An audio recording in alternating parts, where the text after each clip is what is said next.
Hello, welcome to Lemon Studios, where we talk anything and everything entertainment. I'm, of course, the Lemon himself, Zeke Lemon, and this is my review for Cross on Amazon Prime. But before we get into that, let's get the house clean out of the way, shall we? I'm to leave a like, comment below, let me know your thoughts on Cross, and of course, hit that subscribe button as it helps me grow into my YouTube career. I would greatly appreciate it. Now, all that out of the way, let's get into the review, shall we? So, Cross. It is an adaptation of the Alex Cross novels and, I guess, a remake of the movie. I do remember the movie. Well, honestly, not really. I just remember coming out of Alex Cross, the one that stars Tyler Perry, and not really liking it, which is a little weird because I usually am always for a nice crime thriller with a detective trying to figure out a case, what have you, good and bad, all of that. Usually I'm really into it, but I do remember coming out of Alex Cross being like, I don't think that was really good. And Amazon Prime is doing something really funny because we have this, and then there was Jack Reacher, right? Where adaptation of a novel, had a couple of movies. One was pretty okay, and the second one was pretty bad. And they remade it into a television show on Prime, and it's very much like that scene in The Social Network where, you know, Justin Timberlake goes, drop the in the Facebook. They're like, drop the first name. It's sexier that way, because instead of Jack Reacher, it's called Reacher. Instead of Alex Cross, it's just called Cross. Anyway, I'm not by no means going to compare the two shows, but I just found it funny how both of these things have some very, very similar stories to it. But yeah, Alex Cross, this is much better. This is significantly better. And one thing that I really appreciated about this show is that when it starts, it's really set up like a whodunit, kind of like in Reacher, if you will, in season 1. And I was like, I really hope we're not doing this because I'm already ready to commit on who the murderer is. And sure enough, I was right. But in episode 1, you figure that out. You're like, okay, all right, so we're not doing that. We're going to do this whole, we're going to see the bad guy side, we're going to see the good guy side, and we're just going to be building up to this big main event, if you will. And for the most part, that is what that's how the situation is. However, the one downside of that is that I did always feel like I was one step ahead of Alex Cross. And that's not just because I knew who it was just that with some of the motivations that he was doing, and also in some other cases that we will get into later on, it's just like, well, yeah, it's clearly this person's helping him, or he's clearly doing this because of this. And in some ways, that does work. When the audience is ahead of our protagonist, in some cases that does work in a thriller. In this case, I don't think it completely worked out, because once Alex Cross does figure it out, and there is this amazing episode, which to me was the best episode of the whole entire season, at a birthday party, at the killer's birthday party. It is really good on how they're bouncing off each other, this game of wits of like, yeah, I know who you are, and then this guy's like, oh, I know you're on to me. And this constant back and forth between the dialogue, it's really good. It's a very good chess match episode. And once they both know, like, okay, he's on to me, okay, I know it's him, the show seems much, much more. With that said, I do think Amazon Prime did a disservice to the show by dropping it all at once. Because this came out on a Thursday. I am recording this on a Monday, and this will be uploaded on Tuesday. I really don't know what the viewership of this is going to be like, because one, I didn't really see much traction for this besides at the movie theaters. And I was like, you know what, I think I'm going to cover that. That seems like my type of thing, which is hence why we are doing this review. But since it all dropped at once, I probably had up until the weekend to watch it. I didn't get to watch this all until Sunday, which wasn't the plan, by the way. I did not plan on binging all 8 episodes at once. I planned on watching 3 episodes because I thought we were going to go to week, and I really do think if we would have gone week to week, if we would have dropped the first 3 episodes, because I do think you need all 3 to really fully get invested into it, and then go week to week like they do with The Boys, like they do with Jack Reacher, like they do with all their other shows. I really have no idea as to why they dropped it all on at once, because I do think this really would have benefited from a build like, bro, you got to tune into next week on Cross. We'll catch up on it. It is a great show, kind of like what they did with The Penguin. And with that, I just really think that they did a disservice to it because, again, this is an absolutely phenomenal show. However, some of the problems that I have with it is that this show wants to tackle a lot. And they want to tackle a lot of themes. They want to tackle a lot of subject matter. such as Black Lives Matter, such as the defund the police movement, and especially with Alex Cross, who is a black person who is a cop, you can absolutely tackle those situations, and they do touch on those situations. And my thing is, if you're going to bring it up, go for it. Talk about it. Because they really do try to say, hey, he's really at conflict with himself over these different things as to being a black man and as being a cop. And I'm by no means going to say what is the right thing or the wrong thing, because as you can see, that's clearly not my fight. My fight is, what my role is within that fight is to just sit and listen and, just try to understand to the best of my abilities. But I would have not minded if this show would have just, gone and tackled those things much, much more. And I just feel like, it just really felt like the writers and the creators were like, well, we have to touch on it. Okay, we touched on it. Now move on from it, because it's never really present throughout the whole entire show. It is present in the beginning, but they really do go away from it as the show continues. And it does pop back in every once in a while. Like there's this one family from the first kill where Alex Cross gets assigned to the case, where that turns into a much bigger case, right? And, they're always talking about, hey, it is obviously a drug overdose because, the town that he's from, blah, blah, blah.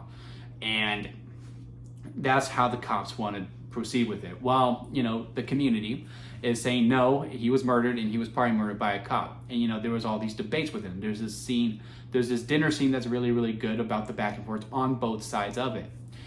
And after that, and then it just kind of goes away. And then it gets brought back up for a little bit, and, you do feel some drift. And then there's another, like every once in a while, they will show them, protesting outside the precinct. And then at the end of the show, they're just like, hey, thank you. And I'm just like, where did that come from? I don't know if we fully earned that, in all honesty. So I just kind of wish they tackled it more. And it's not really a threat, but I just really wish I would have felt those stakes a little bit more throughout the whole entire show. Again, it just felt like that the writers and the creators checked it off as opposed to actually handling the subject matter.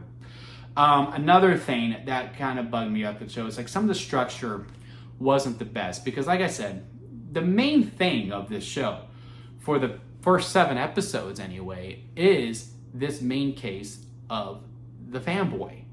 And you really feel like that's the stake all the way through. And in the background, there is like this B plot, the mashed potatoes, if you will, of that Alex Cross is going through, trying to mourn the loss of his wife. He can't talk about it. He can't go to therapy about it. He just keeps throwing himself into work. They throw this thing in that he's going to have he asked for a leave. It's never brought upon. It's literally within like the first 10 minutes of the first episode, and then it's never brought up. I was like, well, it seemed like he was going to really actually face it until then, but then they're like, no, we want that to be the inner conflict within him, is that he can't face it. And I thought that was going to be the arc of like, he doesn't need to find his wife's murderer. He just needs to learn to let go, and therefore he can actually move forward and proceed to be there for his kids and for his family and for his friends and for his colleagues and all that. And again, for the first 7 episodes, you feel like this is the main event that we were building up. And in a lot of ways, episode 7 does feel like the finale. And within that case, typically, episode 8 is a denouement. It is an epilogue. Some examples from most recently, Agatha All Along, where episode 8 was truly the finale and episode 9 was an epilogue to be like, okay. And, it really ties up the show all together in a nice bow. That's not the case with this one. This really goes with episode 8 is the main event, is what we've been building up to the whole entire time. And I just don't feel like we really fully were. It just really felt like it was always in the background. And in a way, and I said this on my immediate reaction on TikTok, that it really felt like they took 2 books and made that into one season. Where I do feel like those 2 storylines, which are both good concepts and good conflicts to have for our main character, just split them into 2 seasons. If it is 2 books, again, I wouldn't know, because I never read the Alex Cross books. I am curious after watching this season, unlike the movie, which it wasn't. And within that, in episode 8, you find out who the wife's murderer is, and you find out much more. And again, everything that we've been building up for the past 7 episodes just get put completely to the side, and this gets brought into the forefront. And again, it is our main event, and it just really comes from out of left field. And I was still very much invested, and it was very good. I mean, hell, at the very end, where the grandmother, who was really the mastermind behind it all, who implemented herself into Alex's family, says, "I'm not going to pay for my crimes in prison. I'm going to pay for my crimes in hell," and she sets herself on fire. I was like, that was just so metal, so gangster, like that was a badass way to go out. So a lot of great spots in that final episode. It just, again, just felt tagged on as to actually part of the story, but I do feel like that could have been a whole season 2, where we spend our whole season 1 with this woman, and then to find out, oh, she's been playing us all along. So at the end of the day, I did really much enjoy the show. There was a lot of great things. The performances are absolutely amazing. They really are the strongest point of this whole show, from the person who plays Alex Cross himself, his best friend, the killer, the fanboy killer is really good. His person that he has captivated, the one that Alex Cross is trying to save. From the top to the bottom, is absolutely amazing performances. Where it falls a little bit, I do think it's within the writing and just within the structure of the show. Again, maybe presented too many things at the forefront. Wanted to tackle a lot of subject matters, but maybe didn't know how, or maybe they were told to tackle these subject matters and they just checked it off. And I just hope it does get a season 2 and it goes to the week to week, because I do feel like we have something here. Especially with the creators that we got. It's just, if you're going to tackle tackle it, and just fully embrace it, or don't implement too many storylines within it that you feel like you have to cap off all the way through the season, because again, some things were given much more attention than others, and when we got to the ending, it just felt like a lot of tagged on stuff as opposed to a part of the story. But yeah, I had a great time with it. I think you will too. It is on Prime. All 8 episodes are out. Give it a shot. I highly recommend it. On the lemon scale, it is probably a freshly squeezed lemonade. It's definitely one of my favorites. I'm hoping the show can grow, and then maybe we can get a crossover between Jack Reacher and Alex Cross. Reacher could come to DC and help him out on a case. So that I would really love to see that. But we gotta build it up a little bit. So greenlight season 2 of Cross. And if you made it this far, leave a like. I do greatly appreciate that. Leave a comment. Let me know if you've seen Cross, and let me know what you think about it. And hit that subscribe button, as we have a lot heading your way over to you very soon. Until next time, guys, I'll see you here at Lemon Studios.